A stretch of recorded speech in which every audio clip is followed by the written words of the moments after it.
Everyone, and welcome to another early access Patreon video for the final Down NFL podcast with myself, Jim, and Punk Raider. We go through, best plays of all time. So we've jumped in our DeLorean, we've gunned it to 88, and we've gone all the way back to December 2003 to Jacksonville, Florida. Of all the places, of all the gin joints in all the world, Punk, we had to come here.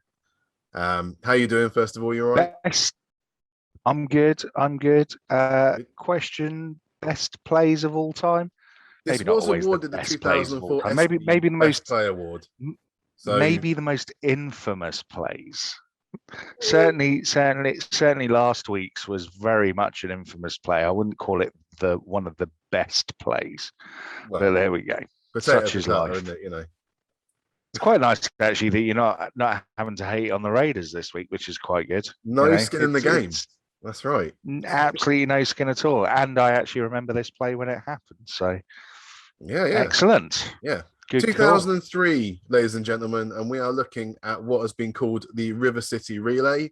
It was to put some context on this, so it was the penultimate game of the 2003 regular season, and the situation is that the New Orleans Saints need to win this game and the next week to have any chance of making the postseason for the first time in 3 years. They are at their own 25-yard line. The score is 13 to the Saints and 20 to the Jacksonville Jaguars. The Saints on their last drive stalled in the red zone. They didn't convert the fourth down, and they've got the ball back with about 14 seconds to go. First down, they try to pass to the left. It got batted down. They are now at 2nd and 10 with 7 seconds remaining in the fourth quarter. This is basically the last shot of a miracle to try and get something out of this game. So no chance of a field goal, doesn't work, needs to be a touchdown. Also important to point out that the Jags at this point had nothing to play for. They were just playing out the season. As usual, they had nothing at this point of the season to play for. They had 5 wins, I think, going into this game. I think it was a 5-win season, wasn't it?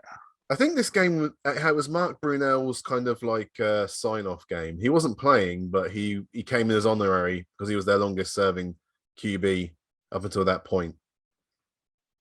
So there was some sort of ceremony before the game for him to honor his play for the Jags. And so we're going to look at this play. If you don't know what's going to happen here, then great, because it's a bit of a crazy one. But I think hopefully we set it up so you know what's happening here. The Saints are basically a do or die territory. This is a kind of a miracle in Minnesota, a Miami miracle type thing. But before those happened, we had the River City Relay. So we can get our Spoilers. Sorry? Spoilers, come on. Don't tell them it's like the Music City Miracle. They'll know what's happening. Well, it's like that. Let's have a look. So ball was snapped. Oh, we better start then. So this is Aaron quarterback. Brooks. This is not Drew Brees. Aaron Brooks. Don't adjust your set. This is before Drew Brees turned up. You might up. think it's it's not Drew Brees, it's not Michael Vick, and it's not Donovan McNabb. No. It's Mike Vick's second cousin, Aaron Brooks. Indeed. And Aaron Brooks was drafted by the Packers in 99. He then got traded to the Saints in a kind of package deal in 2000. So this is his 3rd year. He's also the 3rd year for first-time head coach Jimmy Haslett. It's his first time as a head coach. He was a linebacker for the Bills when he used to play, and then he was a linebacker coach. And this is his first coaching gig. Their first year, the two of them got through to the playoffs. This is 2 years after that where they haven't managed to get through to the playoffs. So it's kind of getting into desperate territory for both of them in their career. But so with that aside, Aaron Brooks is going to take the pass, take the snap, and the clock's going to run.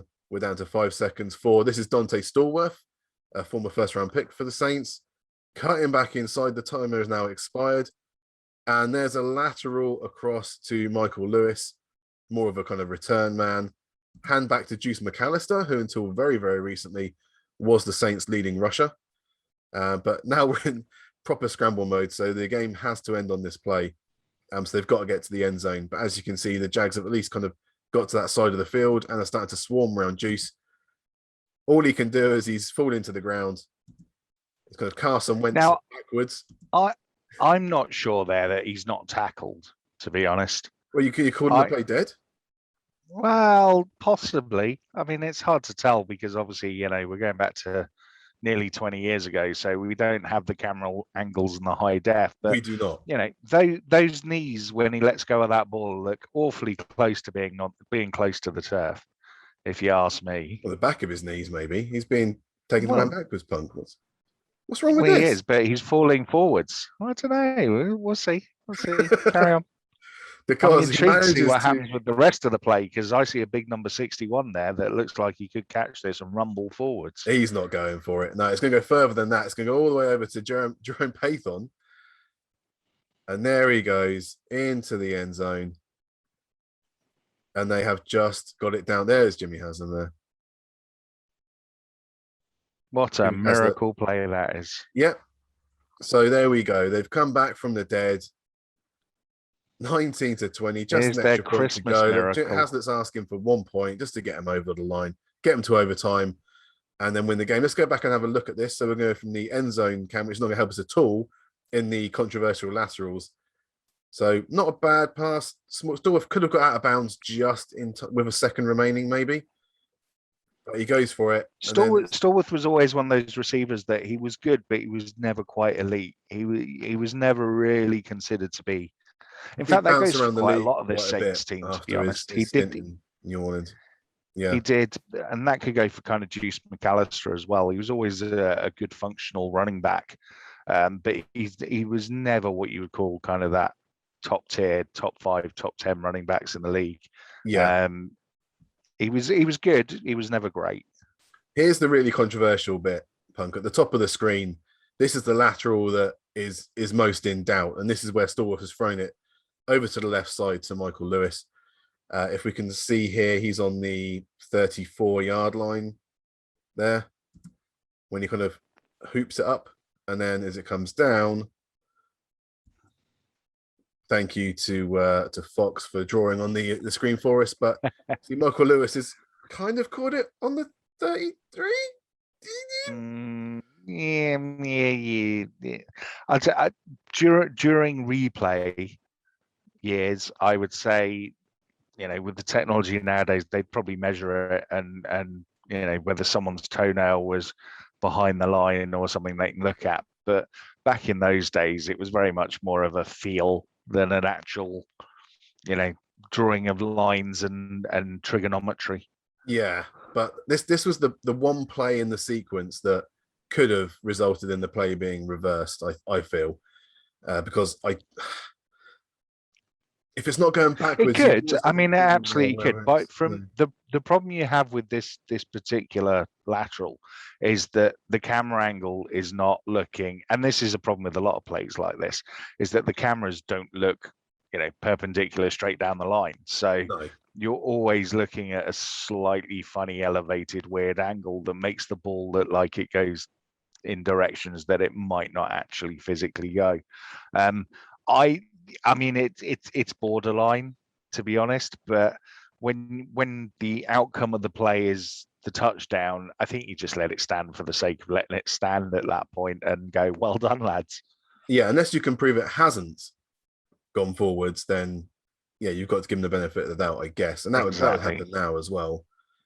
It just seemed that when he released the ball, he was on the 34, and although you could make an argument that Lewis's feet are near the 34, his arms certainly aren't. He's going to lean him forwards into the 33. But what's the rule on a lateral? Is it where you release the ball or where your feet are when you release the ball?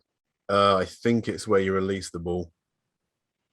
So in theory, the ball would be, let's say, half a yard further forward than where your feet are. Yeah. Because if you put your arm up to your side with the pads on as well. Yeah. It's going to be certainly higher up the pitch than where he was when he released it. So I think it's borderline, but I think you get away with it. I think you're okay. Well, they did. They got away with it. Took a while. We're going to see the referee still talking about it afterwards, but they come back, say that's okay. And I guess this is one of those times that the cements in the Jags fans' minds that it's never over. They can never not lose a game from any point. because no matter how well you're doing or how close you are to winning a game, it's always possible to lose it. So there we go. That's the end. Well done to New Orleans. Why we there's no need to show the extra point, right? Because surely in a perfect world they click the extra point, Yeah, goes to extra overtime, point. they get the overtime This win, is get through to the playoffs and win the Super Bowl, right? That's we all get to go well. home. This is also before they moved the extra points back. So this Oh, is yeah. a 20-yard extra point. This isn't. It's a chip shot. This isn't. It's literally, I mean, you could almost just walk up to it and fall over, and as long as you connected with the ball, it's going through the uprights. I mean, the O line's basically touching the goal line, aren't they? So yeah, absolutely. It literally is being kicked from the 10. So it's a 20-yard, thereabouts, 20-yard field goal chip shot, extra point. It's not even, you all day, every day. And this is no scrub taking the kick either. This is John Carney, who has been with the Saints for several years. Earlier solid and reliable Jimmy kicker. Haslett said that he would bet his life on Carney kicking field goals. Although he had missed 5 of the last 7, just say that going into this, but they weren't always as close as this. But yeah, just the extra point to go. So let's just get through this and get through to overtime. So here comes the snap. Held. Oh. Oh. No. Oh. Defeat snatched from the jaws of victory. Pleasure and pain in just a couple of seconds there for the Saints, as Carney has. Can we see that again, please? I'd like to see that kick again. You'd like to? I'm sure you would. As a Raider fan, I'm sure you'd like to see this again.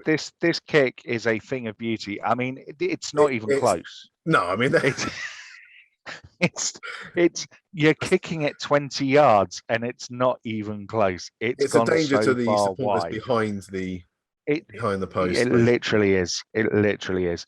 But I mean, can you imagine going from the elation of that lateral? Was it 3 lateral? 75 yards. 75-yard touchdown with 5 seconds left on the clock. Season's still alive. Our season's still alive too. Oh no. Hang on. We're about to all lose our jobs because we've just mashed up a 20-yard chip shot extra point. It's insane, absolutely insane. Now, I've seen this a fair few times over the years, and actually, there is something weird about the way Carney lines up for the kick. Okay. Now, whether he just decided, it's an extra point, I don't know. But certainly in my eyes, if you look at him down at the bottom of the screen there, he's about a yard too close to the ball. So he should be a yard further back, and he should be about a yard further to the right to actually kick the ball straight. So he's got this really extra wide, weird angle. Now, a 20-yard kick, it's not getting affected by the wind. I mean, it's Jacksonville, let's be honest. There ain't a huge amount of wind. I don't know why he's lined up A, so close, and B, so wide. It just seems very strange, and I don't remember him doing it previously. So unless he just rushed and in the heat of the moment forgot what his run-up should be, I don't know what he's done there, to be honest. We know what he's done. We know what he's done. He's literally stood a yard away from the ball. He should be at least 2 yards to be able to plant a foot, to take one step, plant a foot, and then launch it. And there he's just done 1 yard. So he's literally going to be able to take one step and kick. Yeah. And, field goal kickers don't do that. You just don't do that. Even back then, when it's a 20-yarder, you give yourself yards to be able to step properly, position properly, put your foot down next to the ball and lift it through. It's, the technique does not change. Why he's gone short and wide, I'll never know. Because all that does is give you the option to do what he did, which is not swivel his hips in time. So right there, if you drew a straight line from his leg to the ball, it's already going wide. So unless he's going to hook it all the way back in, which, fine, but just kick it straight. Like kick it straight wide, It didn't just he? makes no sense. It just makes no sense because you cannot rotate your hip enough to be able to get that ball back into the middle of the goal. So, Punch, So, what I always come up with on these ones is we've got to look at this man right it's here, Jimmy weird. Haslett. Why didn't he go for two when there's even half a chance? You know, if you're going to try and win the game, try and win it right then and there. It's the bottle, isn't it? It's the bottle play. So, Don't deserve to win if you ain't got the bottle. If you haven't got the bottle to go for two, do you deserve to win? Exactly. Maybe, maybe not. Now, back then, overtime rules were slightly different First as score well. one. In that it's the first score wins. So regardless of who wins the toss, you don't each get possession of the ball. If a team marches down and gets a field goal, that's it. The game's over. Yeah. So in theory, there's even more reason back then to go for two and the win than there is to take it to overtime, because you just don't know what's going to happen in overtime. Haslett was always a very conservative coach. He never set the world alight. He was never, the brainchild of he never came up with a scheme that properly worked. He always felt like he was a good man manager. I think it was very much like, who was the Cowboys coach before McCarthy? My brain's gone. Garrett. Yeah, he's very much like Garrett in that the players all loved him because he gave them freedom and this, that, and the other. But actually, when it came to winning football games, he just wasn't very good. So, Haslett is not one of those coaches that I look back on particularly fondly. And I don't think, he'll be forever enshrined and remembered. But he will, because this play will always exist. Well, I mean, Haslett, he kind of overachieved on his first season. Like I said, 2000, they got to the playoffs and they won their first ever playoff game for the Saints, and they beat the defending champion Rams, and they beat them in the regular season as well. So, if anything, they overachieved too much in their first year and then never quite got back to it after that. So, this season they don't make the playoffs. I mean, just to make it a little bit easier on the Saints fans, after having watched this, even if they'd won this game, the Cowboys won later on that day. So they went out of contention for getting through the playoffs regardless. They beat the Cowboys in the next week just to give themselves a better ending to the season. Jags lost to the Falcons in the Week 17 game. And then 2 more years, Haslett and Brooks managed to stay together. But they were very much intertwined, their relationship. So they both came in 2000 to the Saints. They both left at the end of 2005. Haslett never had another head coaching job. He's now with the Titans as a linebacker coach again. And then obviously 2006, they hired Sean Payton, who's still there as the head coach, and they picked up Drew Brees. The rest is history for them. So there's that. On the other side of the pitch, we haven't talked about the head coach there, but there's Blackjack Del Rio as the second longest serving Jaguars head coach who got the win in this game. You know quite a lot about him now, Punk, obviously, as a Raider fan. This was one of his kind of calling cards, wasn't it? The go for it mentality and living exactly, on the pants. Yeah, absolutely. And Jack Del Rio he's always been a good coach, but he's never been an exceptional coach. No. The one thing you can never question about him, though, is having the cojones to actually, if we're going to win the game, let's go and win the game. I think he did it a couple of times with us. Once against the Chiefs where it worked, and once where it didn't work, and I can't for the life of me remember who it was against. But he was always one of those coaches that was great with his positional group because he knew how to play the position. So Jack Del Rio being a linebacker, he very much is at home with the linebackers and the defensive guys and so on and so forth. You always felt, though, that he never really wanted to know about the offense that much, which does work with some coaches. But from my personal point of view, I always prefer a more well-rounded coach that has an equal, not necessarily an equal knowledge, but an equal enthusiasm for his offense as he does his defense.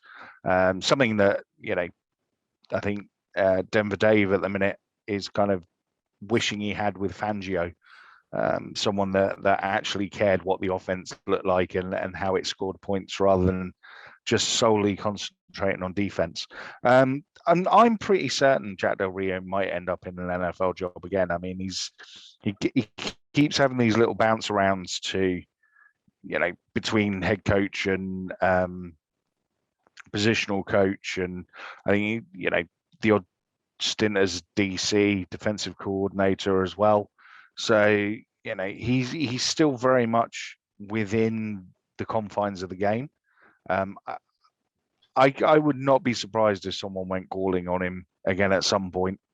But we'll see. Mm-hmm. These Saints teams, though, I mean, this was the Saints every season. Yeah. Just very, very average. I think we said before, even their star players like Stallworth and Brooks and McAllister, offensively they just weren't interesting, and it took Sean Payton and Drew Brees coming in to actually make the Saints an interesting offensive team. Yeah. And I mean, proof in the pudding there is they went and won the Super Bowl against the Colts, didn't they? You had pretty much the most high-powered offense the league had ever seen. So that's the last bit of trivia I want to impart on this video, Punk, is that man right there, John Carney, he stuck around in the Saints organization until 2006, I believe. Then he started knocking around the league, turning up at different teams, even played for the Jags in 2007, I believe. So he had 1 year kicking for the Jags. And then he came back to New Orleans for his last 2 seasons. The very last season, his last ever game, was the Super Bowl against the Colts. So he did go out on a high, winning it with the Saints on that one. So I think that was a nice ending. And he's now actually the ambassador for the New Orleans Saints. So if you want to tour around the stadium, I'm guessing it's going to be John Kiner that gives that tour and talks all about the games that he played other than the River City Relay we just watched. So yeah, I'd really like to hear him talk about it. I'd be interested. No, genuinely, not from a taking the mick point of view, but I'd actually be really interested to find out what he was thinking with that run up. Because if you want, it's Sunday afternoon, the games are kicking off in a couple of hours. Watch every single kicker. I guarantee you none of them take a run up like that at all. And I don't remember anyone back in the day even taking run ups like that. I've seen kickers kick with block shoes and dead straight run ups and all sorts, but 1 yard deep and 3 yards wide, never seen that. Mm-hmm. That's more of a rugby union dropout type stance than it is an NFL kicker. Yeah. So who knows what he was thinking, but it'd be interesting if we could find out, or if anyone's done the stadium tour and has asked him. Let us know. Yeah, put in the comments below, guys. But yeah, that's the video. That was the River City Relay. That was our breakdown of it. Hopefully that was interesting for you guys. If you are someone that's a patron already, thank you very much. Thank you. If you're not, why not? We've done loads of more of these. This is just the second of a whole series we're going to be doing, looking back through some of the biggest and best and worst plays in NFL history. So yeah, you can sign up at patreon.com/finaldown, thefinaldown.com as well. Hit us up on Twitter as well, Final Down NFL, and all the other places like that. So until next time, guys, I've been Jim, that's been Punk Raider, and cheers for watching.